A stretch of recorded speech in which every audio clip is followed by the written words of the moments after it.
Okay. Well, it's 7 o'clock, and I guess I will get started. We have 10, 11 people, including myself. Maybe some others will join us. That would be nice, but this still accomplishes my goal. Hi, Michael. Can you hear us? Yes, we can. Good. I'm going to mute us now, just making sure we're good. All right. Great. Thanks. I'm getting a little warning. What does it say? Oh, no, it's just Zoom being Zoom. Okay. So, you see my opening slide. This is a presentation in largely three parts.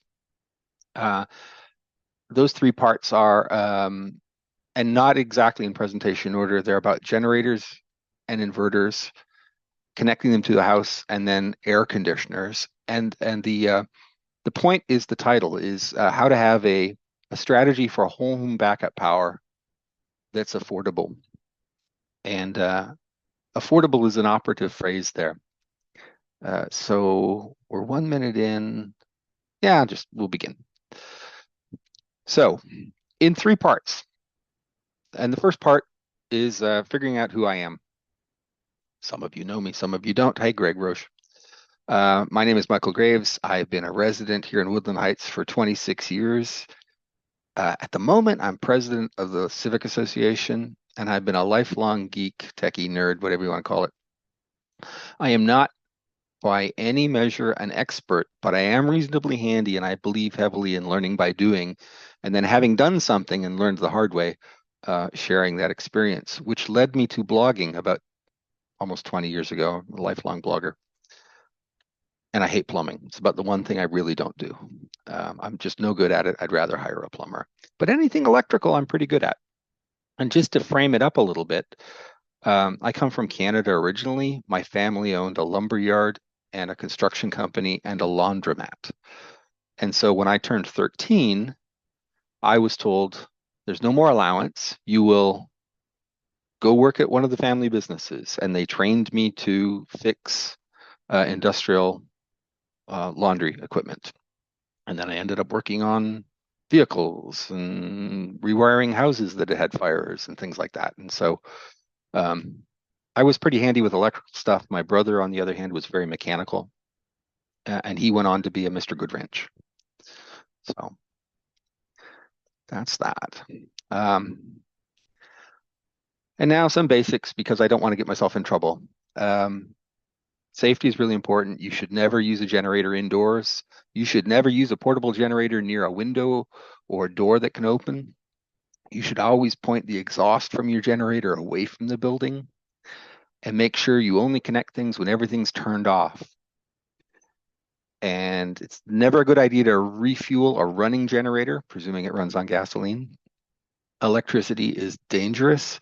And if you have any doubts at all about what you're about to undertake, seek the help of a qualified professional. Because it might be a little more expensive at the outset, but you'll have more confidence and nobody will get hurt in the end. Also, I like Bob. Bob's a cool guy. So how did this come to pass? How did we get here? Well, years ago, 2008, after Hurricane Ike, we were without power for 13 days. We did not have a generator. Our elderly neighbor to the north had a generator, and his house does not have air conditioning. So we struck a bargain with him. In the wake of the hurricane, he'd throw us an extension cord over the fence, and we would go source the fuel to keep his generator running as long as was necessary. And in the wake of a storm, going to get gas is not easy.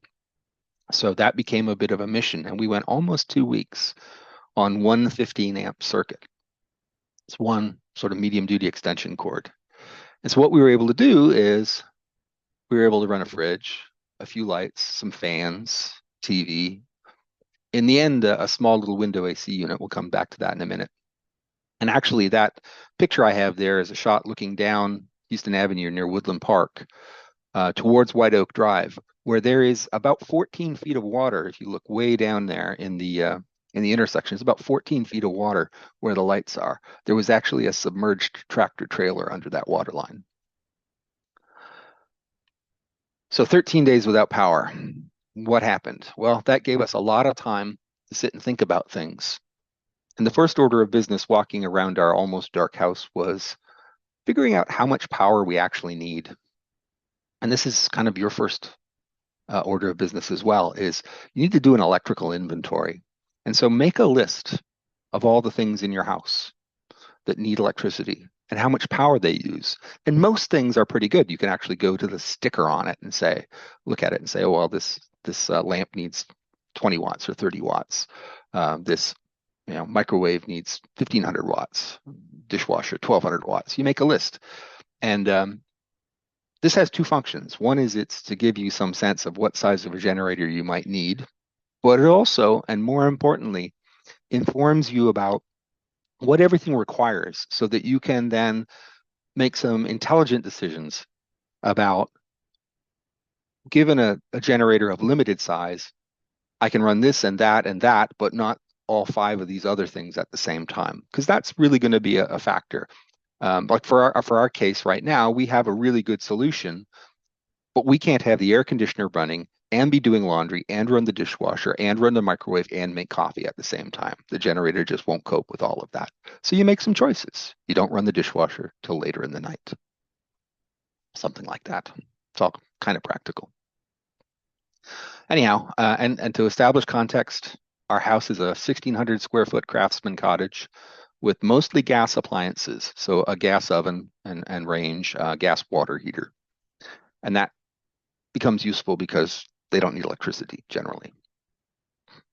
So if you look at this up back at the time when we did that math, everything added up to about 13 kilowatts or 14 kilowatts, which meant we could probably get by on half or two-thirds of that in terms of choosing a generator. So that was good to know. Now, here you go. You can look around the neighborhood, and this picture's from over on Morrison Street. Installed standby generators from Generac or Kohler or Briggs & Stratton or Cummins. If you have the money, this is clearly the way to go. Because they're automatic, they always work, they're there. You have maintenance contracts on them, you don't have to worry about it. If you really need something where it's just going to work and you don't want to have to fiddle with it, or if you're not home, you don't want your significant other to have to fiddle with it, this is the way to do it.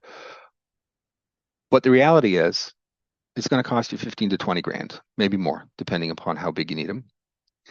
And you're going to have space because you can't put them, they have to be sort of a certain distance from flammable surfaces, and they have to have access to a natural gas line, and you have to usually put buried wiring in.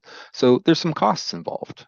And on our property, given the way the garage lays out and the driveway and the house and the gardens and whatnot, while the generator was only going to be around $5,000, it was going to be 15 to 17 all in, because we were going to have to do a lot of buried pipe and wiring. And then you're going to have this thing way off in the corner, and it was going to upset my wife because it was going to occupy some of her garden. So it was a capital project, and we need to save some money, but moreover, the logistics of it just made it not practical. So what comes next? What's the alternative? Well, to quote Forrest Gump, this is my Jenny.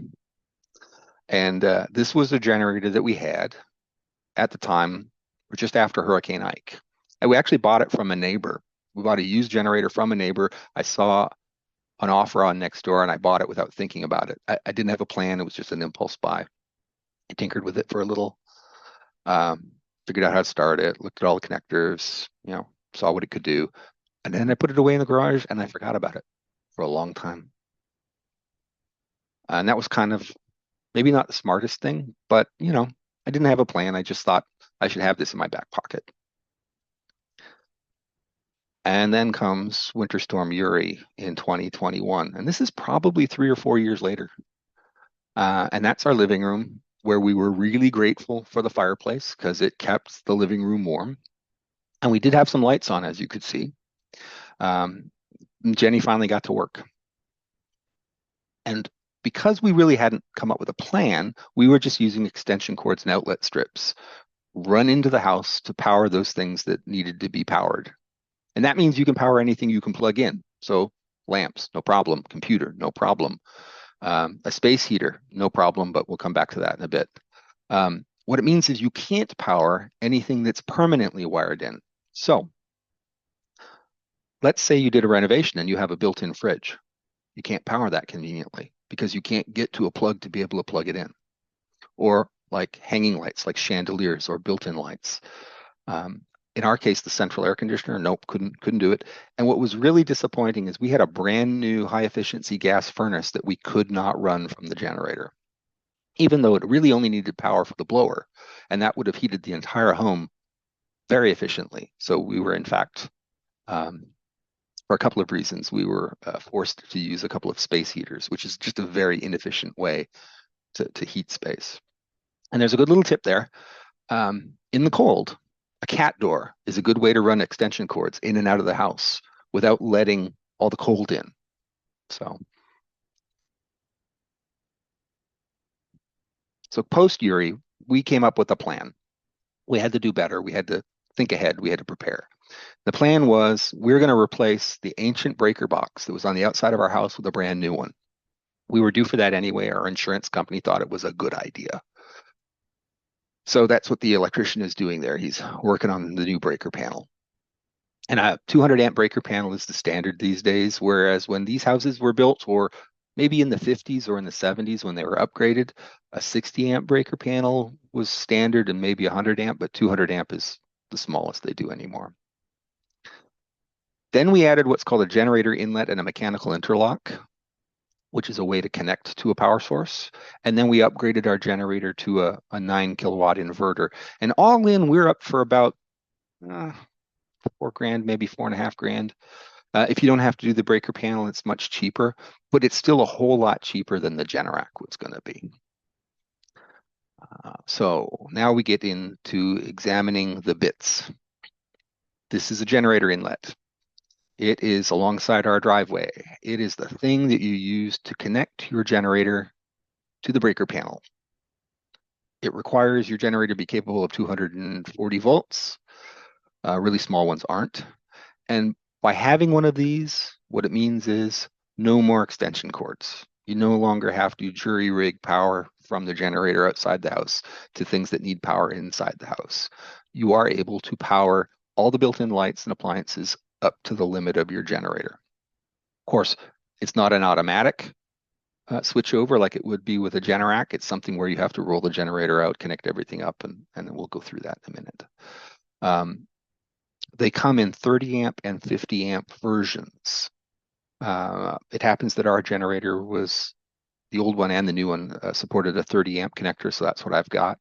Some people install the larger ones, even though their generator doesn't quite support that. That's all well and good. And as I said, an electrician came in and installed this. Took him about 2 hours. Cost me about $500. It was worth every penny. After I saw him do it, I did my own on the garage, which is on a separate electrical service. It's not complicated. But where you put it is something that you might need to think about. And in all of this, I'm referencing what I've seen other neighbors do. And now our breaker box is right alongside our driveway, which you can see there, and the generator inlet is right beside the breaker box. That's the cheapest and easiest thing for the electrician to do. But that means that I've got to roll the generator up to there or within 20 feet of there, because that's how long the cable is to hook the generator up. And it might be advantageous in some situations. I mean, it works fine for our home. But if your breaker box is close to the street, then you might decide that it's worthwhile to put the inlet connection towards the back of your house in the backyard. That way your generator will be out of view from the street and not subject to theft. You won't have to get like a super long, heavy duty cord to hook it up to the house. It's probably worth doing that. And Stella mentions to me quite rightly that the generator sits here in the driveway. Hang on, I can do this. What does it say? It says I'm supposed to be able to. I'm supposed to have a way to do a little highlight. the window that you see there is above our kitchen sink. That's a window that does not open, which means that there's no chance that a generator sitting in the driveway is going to allow carbon monoxide to be passed into the house. That's really, really important. You need to be at least 6, 8 feet away from a window that opens or a door that opens to keep CO from not getting into the dwelling. Okay, moving on. So now that the inlet's there, you can get power into the breaker panel. This is how, in the breaker panel, things are rigged to allow you to make the switch. This is called, and it's the little silver metal piece here. It's called a mechanical interlock, and it's legally required. Now, what happens is the big breaker at the top, just a second, I'm trying to,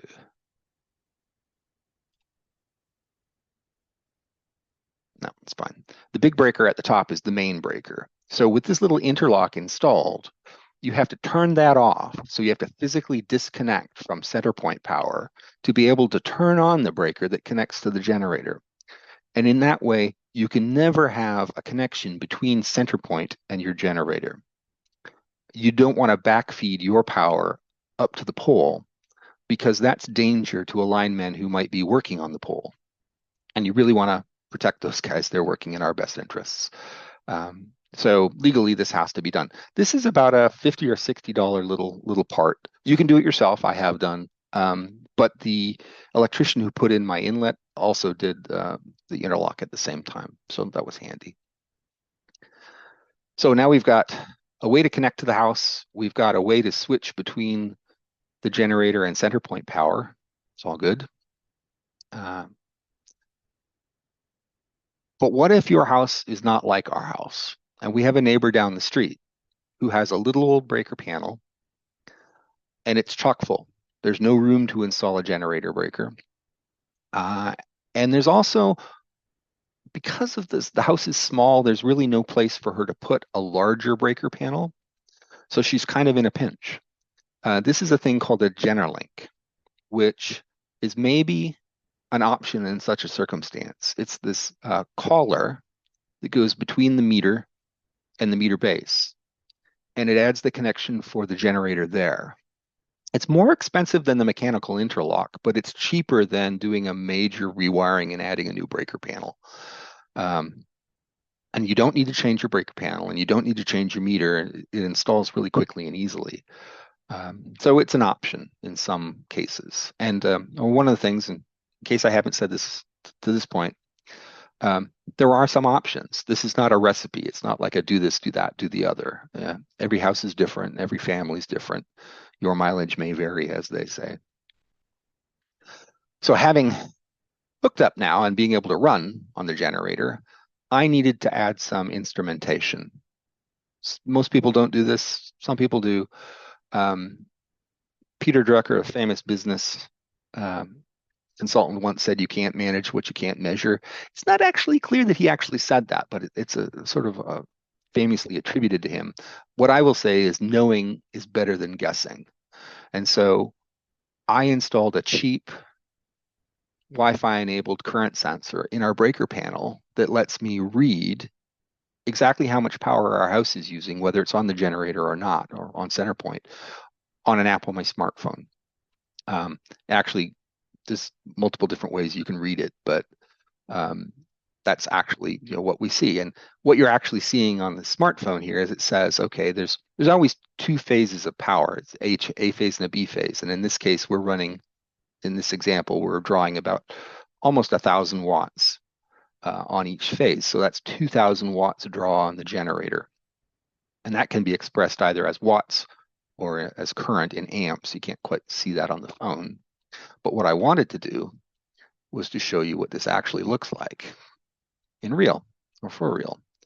So we come to here, and I'm going to show you what it actually looks like live on our house right now. So this is, I have this both on set up for my house and for our garage. And for illustration point, I'm going to show you the garage now. So we are drawing 3.8 amps and 4.8 amps, which is 440 watts. And we're drawing about 1,000 watts live.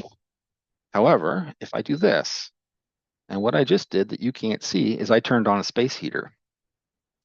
And you can see right away that one phase of the power goes up to 15 amps. That space heater is all of a sudden pulling 1,500 watts. This is really useful. This is more informative when you're running on a generator than just listening to it go and change the sound it makes because you've turned on your microwave oven. And I've got some color codes set up so that we can tell, we're all good in the green. We're getting sort of as high as I want to in the yellow. And if it goes to the red, then I need to seriously think about turning something off. And the other day during Beryl, my wife asked me to do some vacuuming. And I thought, oh, well, that's not smart because we're also doing laundry. And sure enough, it was like I was on the edge of what we should be doing. But I do believe instrumentation is handy. I accept that not everybody's going to want to do it. I'm a geek, and it's just kind of my thing. So that being the case, I will now go back to here.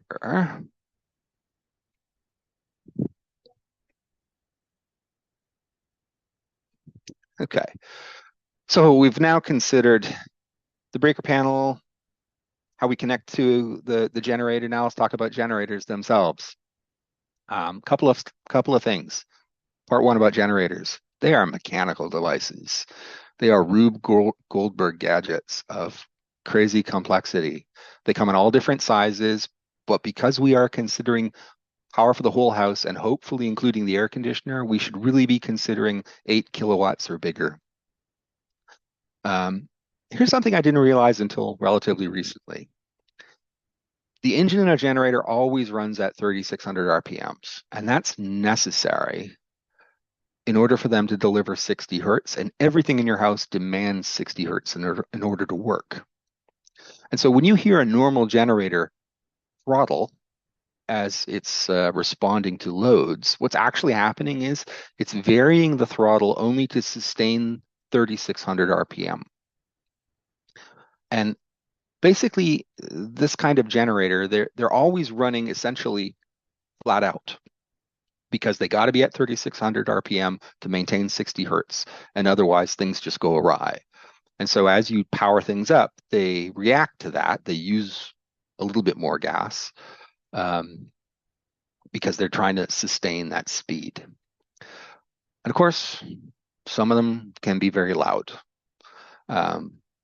You see people going to efforts like building sheds and things to contain them because they're very loud. A couple of other things about generators. Sometimes the power is not that clean. It's really hard to explain how that is, but normally when you look at a waveform, you see what should be just a pristine little sine wave going up and down and up and down. And what the picture here shows is a sine wave with a bunch of junk on it. This is what they call harmonic distortion. And generators are often quoted as having a specific kind of harmonic distortion. If you are like me, old, and used to be a fan of hi-fi, audio amplifiers often quoted as having such and such total harmonic distortion. Well, by law, Centerpoint has to deliver utility power with less than 5% THD. But a big, nasty, cheap old generator can be as much as 20% distortion, and some things don't like it and won't run on it. And you hear this a lot, you can see this a lot cited online, and it's not that it's sophisticated things like computers don't care because computers have advanced, sophisticated power supplies. They really don't care about the quality of power going in, particularly laptops, which are running on DC anyway. So, but in our case, we know from experience that our new in 2019 natural gas-fired furnace would not run on our old traditional generator. My laser printer would not run on our generator, and the computer UPSs that I used to have would not run on them. They would flicker on and off and on and off and on and off. They didn't know what to make of the dirty power that was coming off the generator. But in particular, the gas-fired furnace not running on the generator is what led me to look at something called an inverter. Inverters are like generators, but slightly more sophisticated. They're a combination of mechanical and electronic, and they have very, very high quality power, clean, pristine. You'll hear them quoted as pure sine wave power. So there's nothing in your house that will not run on inverter power. There's probably very little that needs it, but there's nothing that will have a problem with it. Um, with an inverter, the engine does not need to sustain a constant speed. That 3,600 RPM is no longer a factor. They have kind of two modes. What happens is usually they call this eco mode. If you leave eco mode off, it's going to run at 3,600 RPM like a traditional generator, and it's just going to have all the power available all the time, even if you don't use it. If you turn eco mode on, it's going to vary the throttle in response to how much power your house is demanding. And because the frequency is not variant with the throttle, the frequency of the power, it's basically able to ramp the throttle up and down, and you get way better fuel economy. It's like getting better mileage.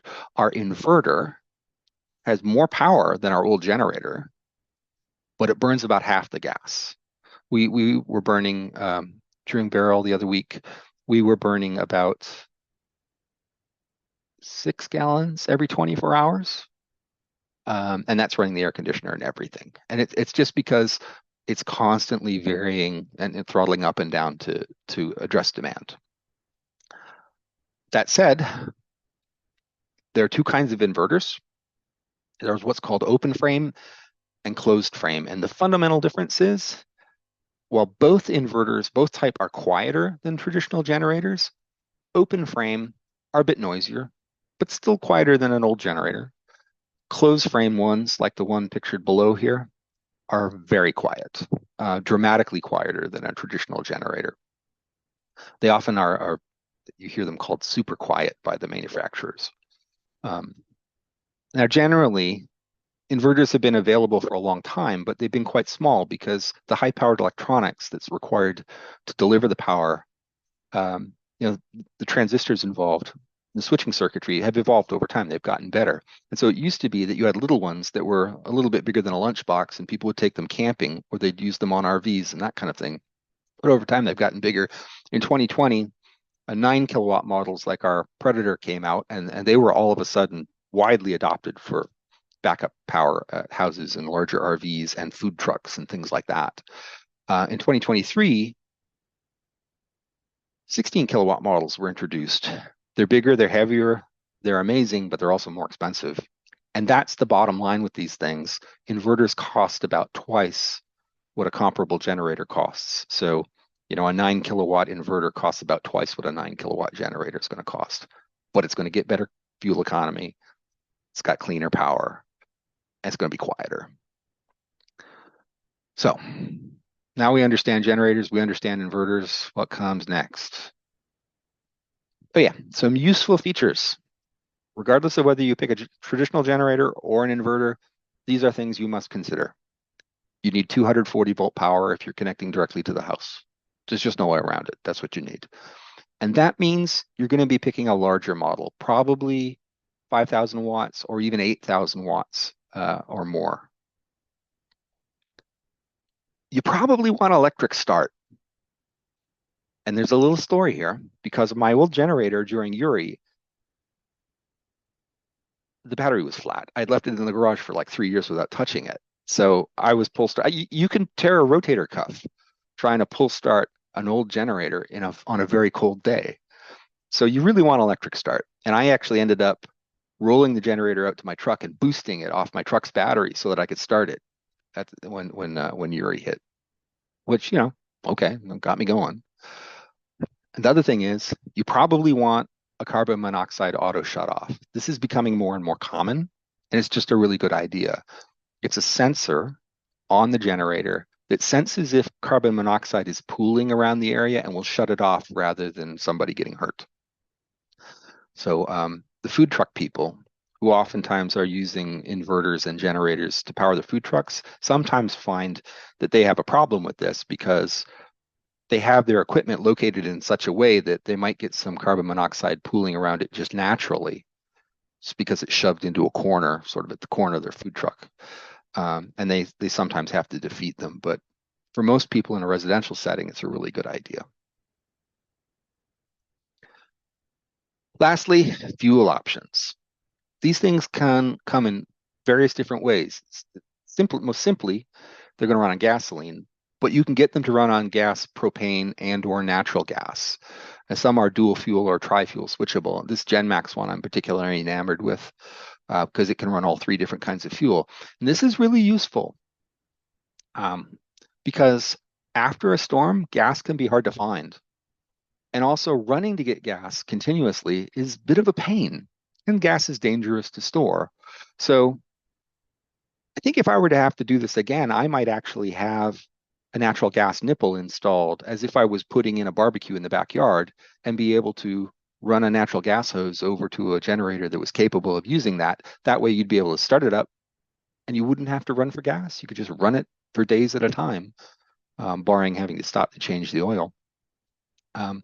One thing to note is, and you will see this in all the marketing, a generator like this, it might be capable of 10,000 watts running on gasoline, 9,000 watts running on propane, and 7,500 watts running on natural gas. And that's just reflecting the different energy density of those fuel types.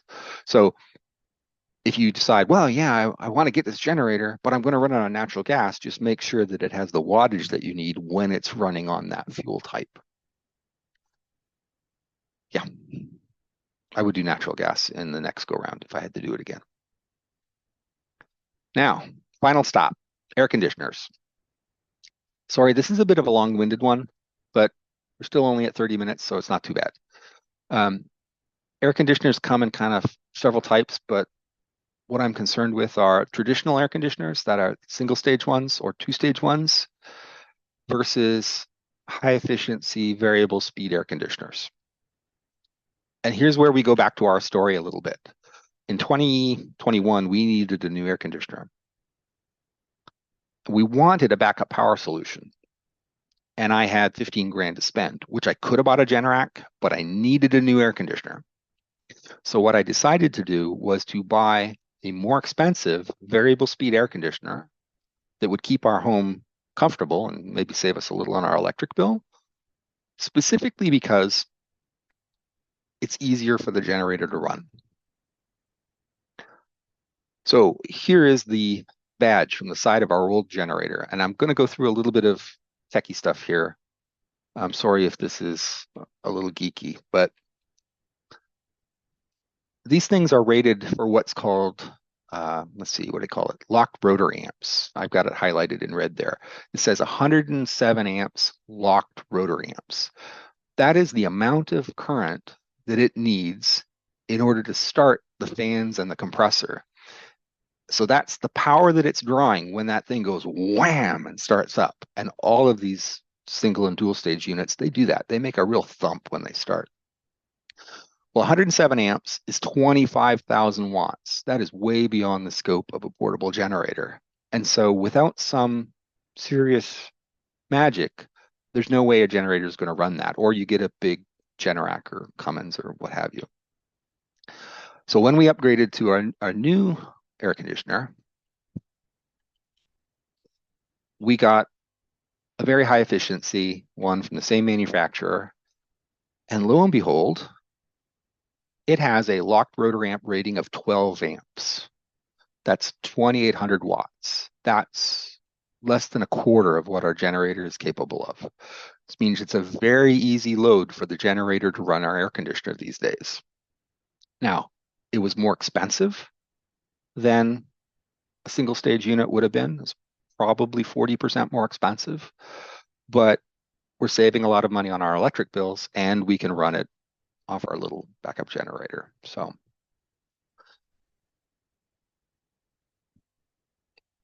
but if you had an existing generator or the existing air conditioner, there are some things you can do. And you don't want to replace it as we did. You can add what's called a hard start kit. This is basically something that HVAC techs do. Usually they do it on an older air conditioner when the compressor is about to die. It's a great big starting capacitor and a bigger battery starting switch so that the starting capacitor can hold more energy to give that compressor a bigger thump to get it started without pulling so much power off the utility mains or the generator. This can work, but it probably requires that you have a pretty big generator in the first place. It's like if your generator's almost able to start the air conditioner, then this might get you over the hump. Happily, AC techs are real familiar with it. It's cheap, and so you won't get much argument from them. But if you have an existing air conditioner that's just too big to run even with this kind of a mod, you end up getting what's called a soft start kit. And the leading one in the market is from a company called Microair. They're called Easy Starts. They are a little box of electronics that gets installed. And what it does is it takes the fans and the compressor and it staggers them. So instead of a great big spike of power when everything starts, it starts a fan slowly, starts another fan slowly, and then it modulates the power to the compressor. So that great big spike, startup spike, is flattened, literally flattening the curve, to borrow a term. And our friend Scott, who was on this session, had one of these installed to his brand new air conditioner. And yes, there's Scott right now. Hang on, Scott. I actually built a slide for him. He had a Comfort Air conditioner installed last year, and it took the startup surge from 100 amps ish down to like 23 amps. So now his inverter, which is the same as mine, can run it easily. And it happens that he got it installed by a company out in Cyprus. There are more than there are like two or three of these who are recommended by the manufacturer, but these guys seem to be the biggest and the sort of the most credible. The long and the short of it is, if you have an existing air conditioner, you can have something done to it so that it can run on a mid-sized or larger portable generator. You don't have to go without being comfortable in your home. Where else are we? But beyond that, let's say you're not able to do that. There are alternatives. Most mini splits will run off a generator, no problem. Window units will run off a generator.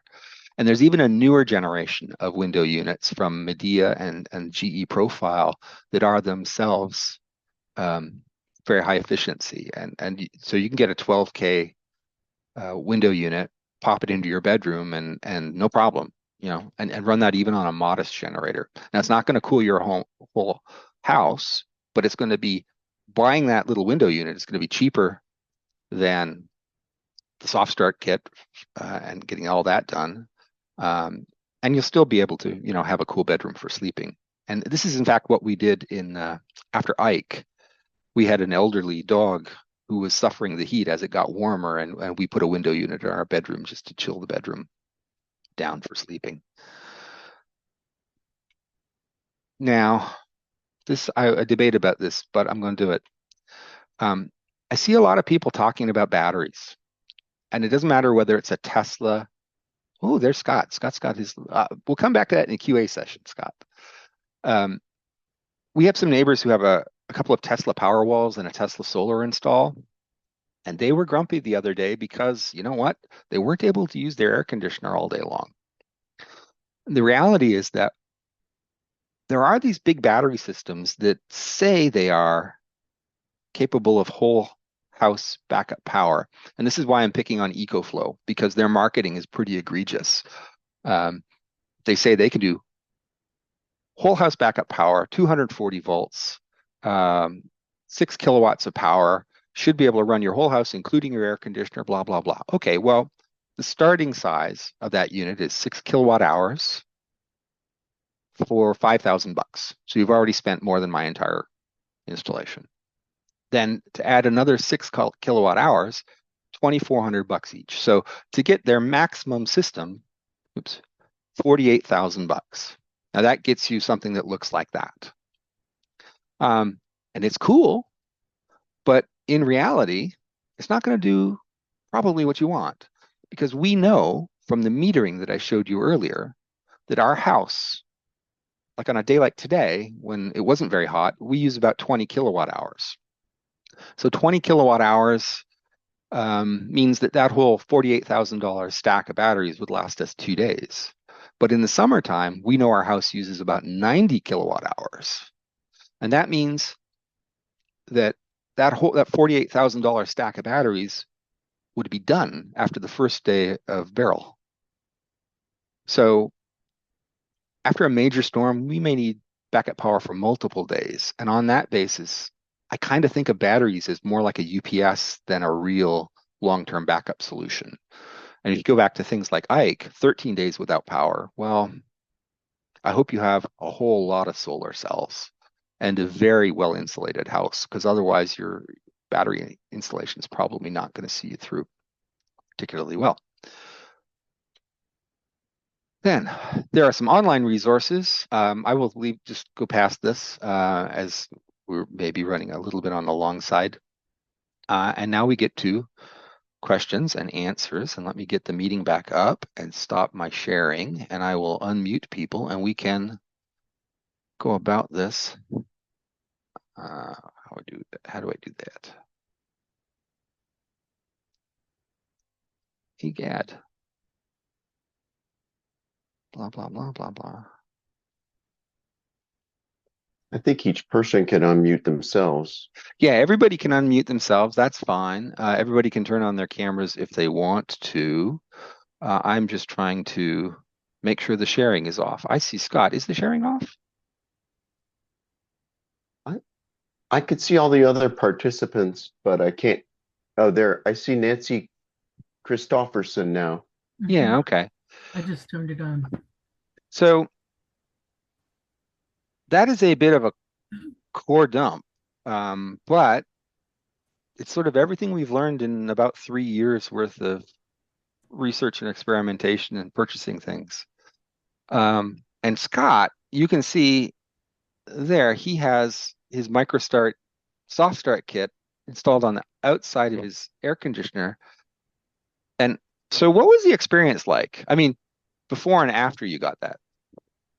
Oh man, that was a game changer for us because in May we had the derecho come through that we were out for 7 days with that.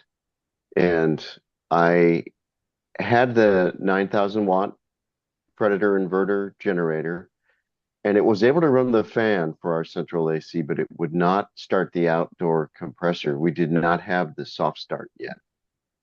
So we had that put on about a month after the May storm.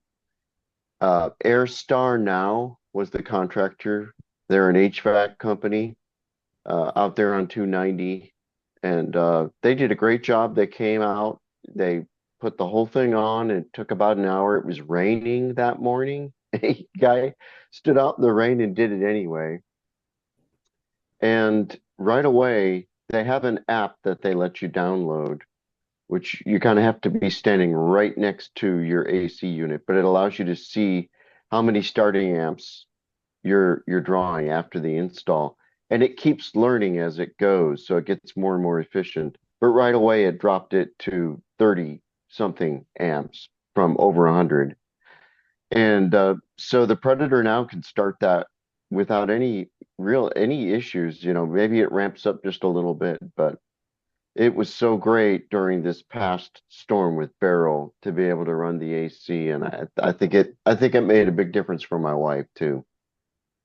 So I think she was on the call earlier. I don't know if she's still there, but Yeah, she's still there, but she doesn't have a microphone according to Zoom. So we'll presume, as you are still drawing breath, we'll presume she's a happy camper. yeah. So, and a further little story on the strength of Scott's experience. Another neighbor who's also named Scott up the street from us had one installed after the first day of power being out in Beryl.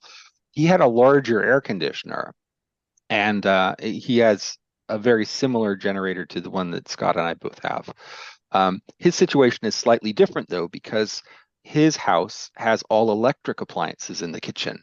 So the upshot of he's able to run his air conditioner now, and that's fine, but they discovered that he can't run the air conditioner and also the electric oven at the same time. So this is where the instrumentation really helps, because it's one thing if you turn on the air conditioner's running, you turn on the oven, and the breaker trips on the generator and everything goes dark. Okay, hint, hint, you've been told, right?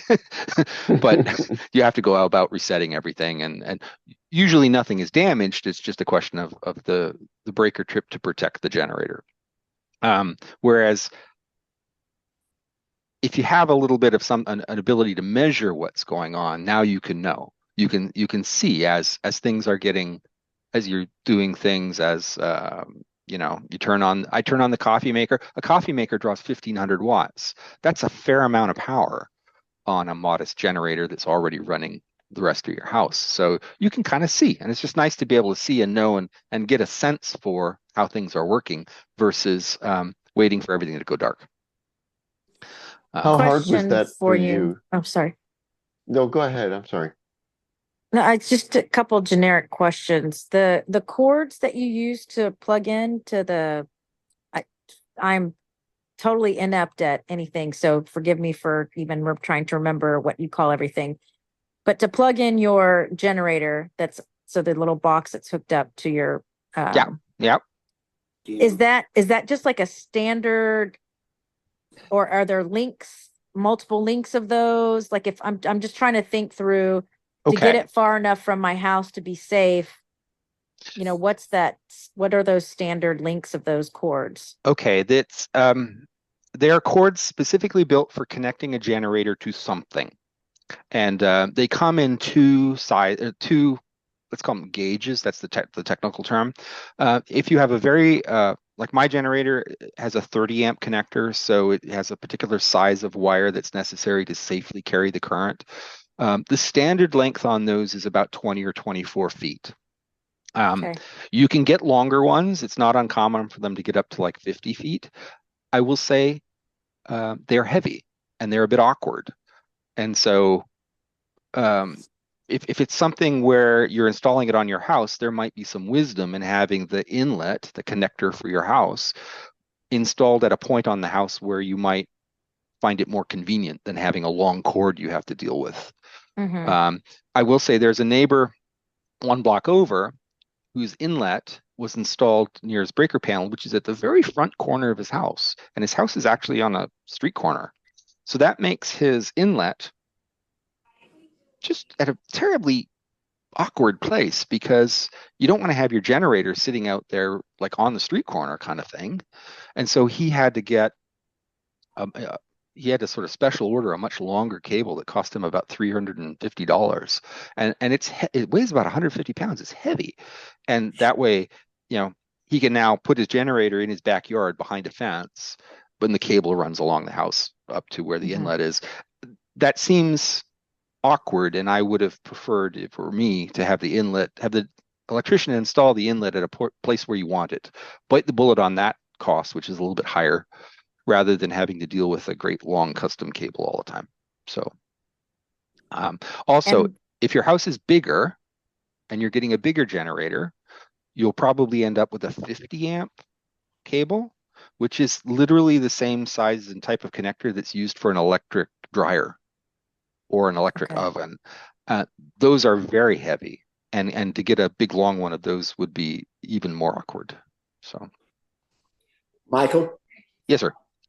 Permitting from the city of Houston, is it two separate permits for gas and electric, or can that be combined? That's a good question. I had a company called Backup Electric come and do the inlet and the change to the breaker panel, and they took care of it, and I didn't have to deal with gas because my generator doesn't run on natural gas. I didn't have to deal with that. Gotcha. I would think that you would have to have a plumber come and put the gas nipple in and put a quick connect on that. Right. I imagine that has to be permitted, but I don't know. I will tell you this much though: we have a neighbor who just installed a Generac just before Beryl. Okay. The permitting process was significant, and it required multiple inspections. It required a center point inspection and an electrical inspection. Okay. And so the whole install process took her about 8 weeks. First. So Yeah. All right. So we need to do that first. I'm waiting on a generator. So okay, good. Good there you go. information. Thank you. You're welcome. Any further questions? Yes, We- Michael, this is Nancy. I've got a question. I guess I'm really asking your opinion on this, but my breaker box, because I'm from Chicago originally, and we always had our breaker boxes inside the house. In the So basement. No, but yeah, in the basement, yes. But now it's on the inside of my front bedroom, which is on this side of the house, okay? The generator goes on that side of the house. They're diametrically opposed. So do you think, what do they do with that heavy cord? I mean, does he just, will he run it outside from the inside of the house and under the house? And I have No. contacted backup electric. Now, when they come out, they will probably suggest Uh-huh. to have the inlet installed where you want the generator to be. So on the other side of the house from the breaker Oh, panel. okay. You don't have to run it from the breaker box. No, Okay. and what'll happen is they'll run a heavy cord, like permanent wiring. Like it's basically going to be like you had said, I want to put in, let's pretend we're fancy. We're putting in an outdoor kitchen, right? Okay. Mhm. And you say, but we're nonsensical. So we're going to have an electric oven in our outdoor kitchen. And Okay. they would basically wire big heavy wire from your breaker panel over to where the outdoor kitchen is going to be, or the inlet, and put the inlet connector there. Oh, okay. And so that'll be done permanently. And it's just a question of having the inlet at a place that's not near your breaker panel. Cool. It is going to cost you a little bit more because that heavy wire is kind of expensive on a per foot basis, and you're going to need 30, 40 feet of it or something. So it does run from the breaker box, Yeah. but the actual outlet is Yeah, and what you don't want to do is you don't want to have to be handling this giant coil of wire that no. But the fact that the breaker box is inside the house doesn't really make a difference. As long as there's always the logistics of how convenient is it to add things to it, and do they have to open up drywall and this kind of stuff, or Okay. that just adds to costs. But Okay, and I've got 3 more questions, but they're all, what are acronyms again? Okay.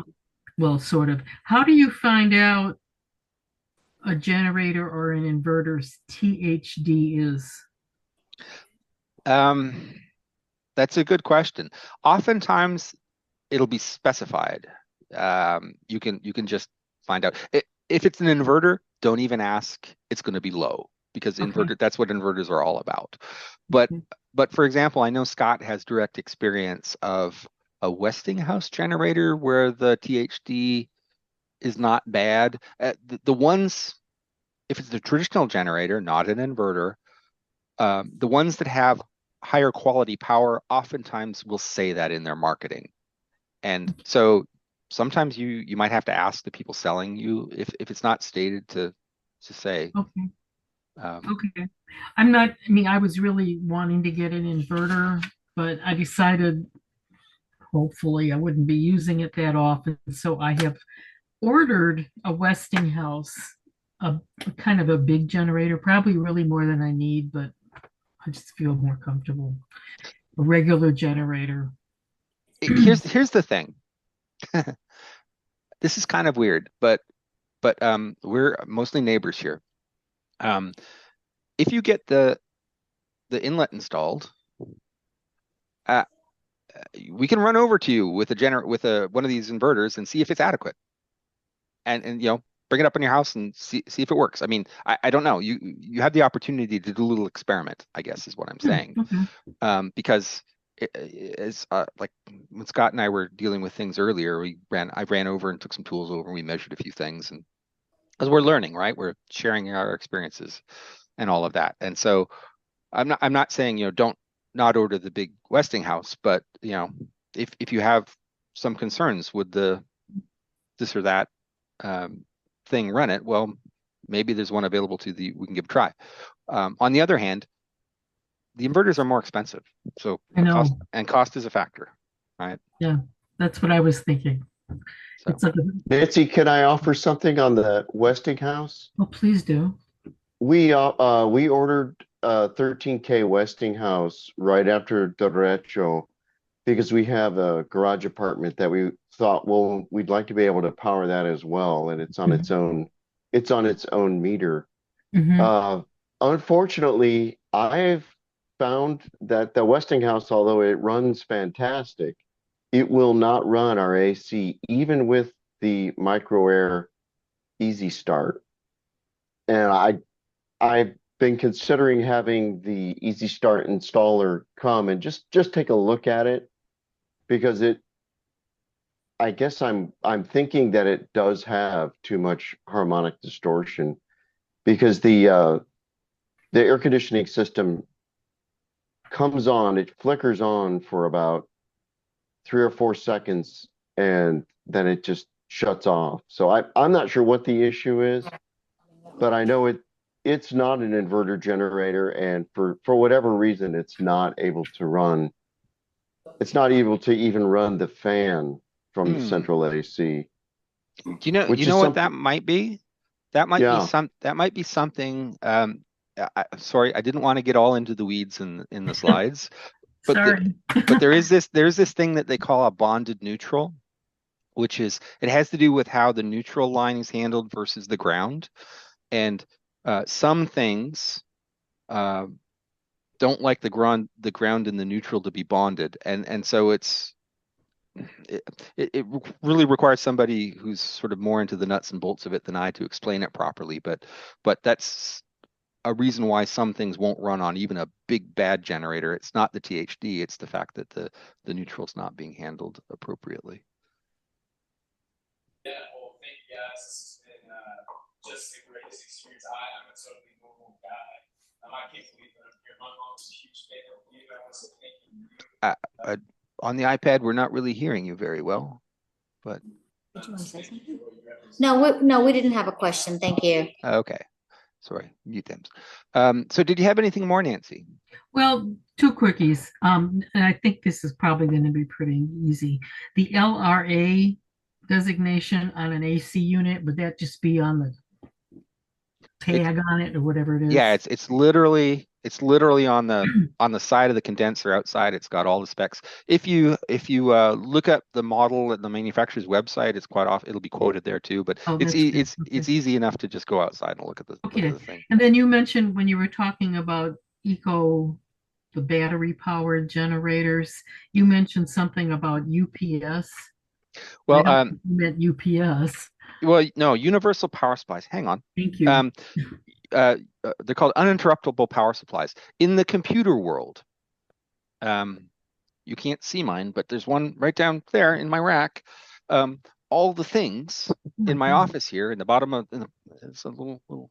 I see it. Little rack down there. The thing at the very bottom. Yeah. It's got some batteries in it, and it's basically like a smart outlet strip, right? And so when the power goes out, all the things in my network, they stay running.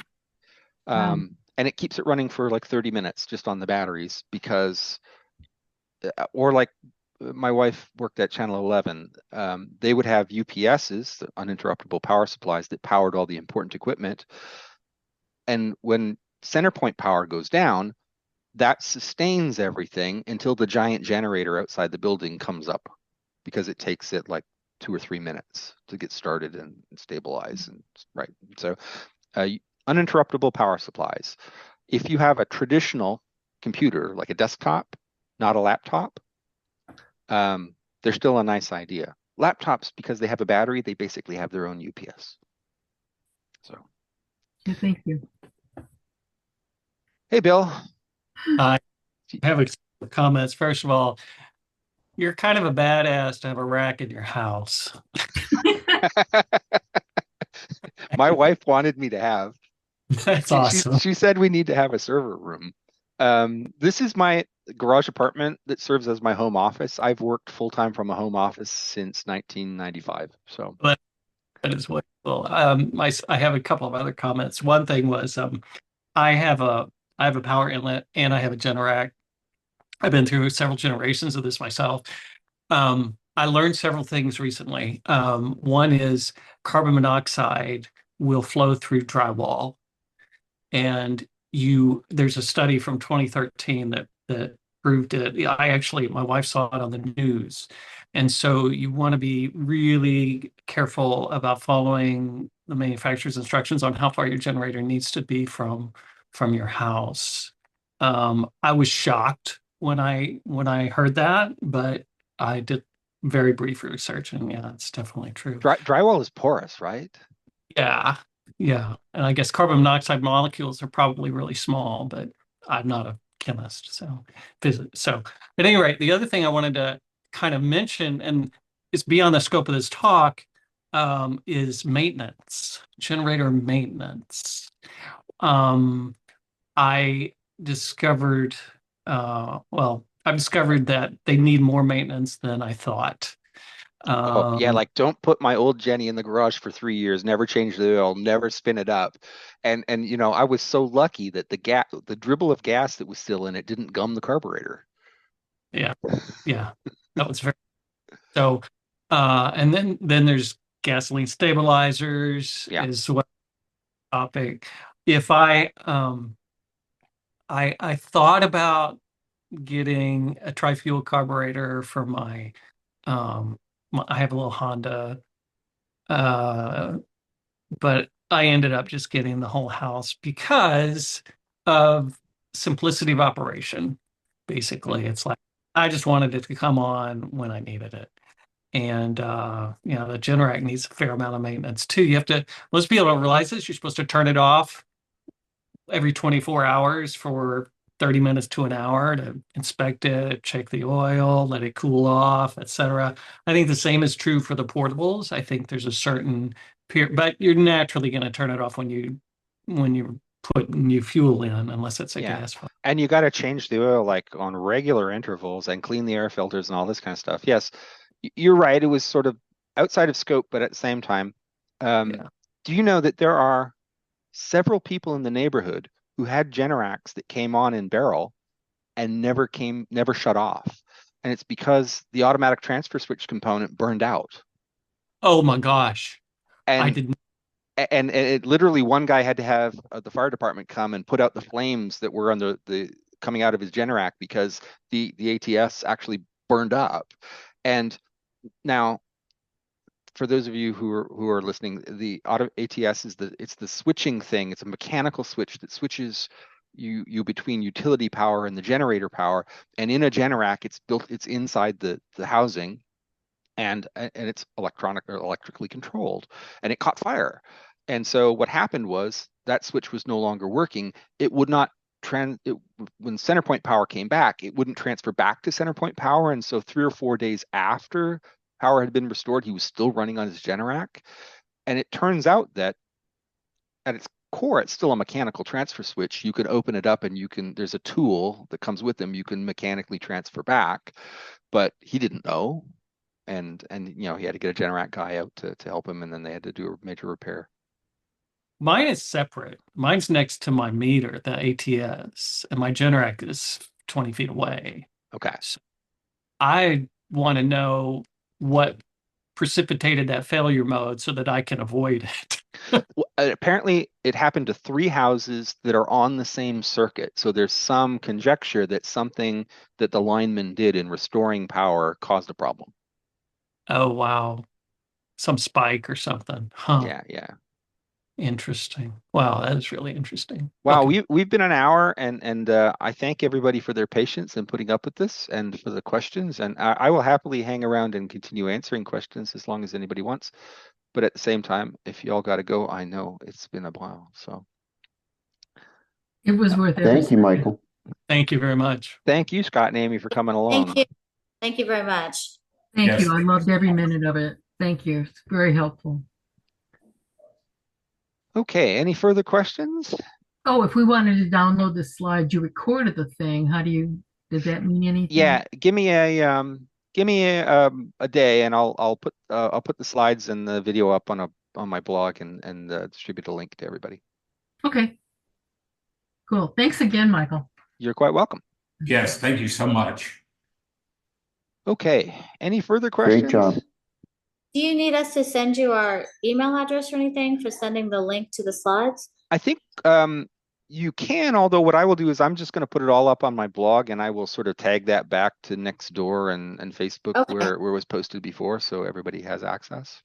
Okay, all right, sounds good. Thank you.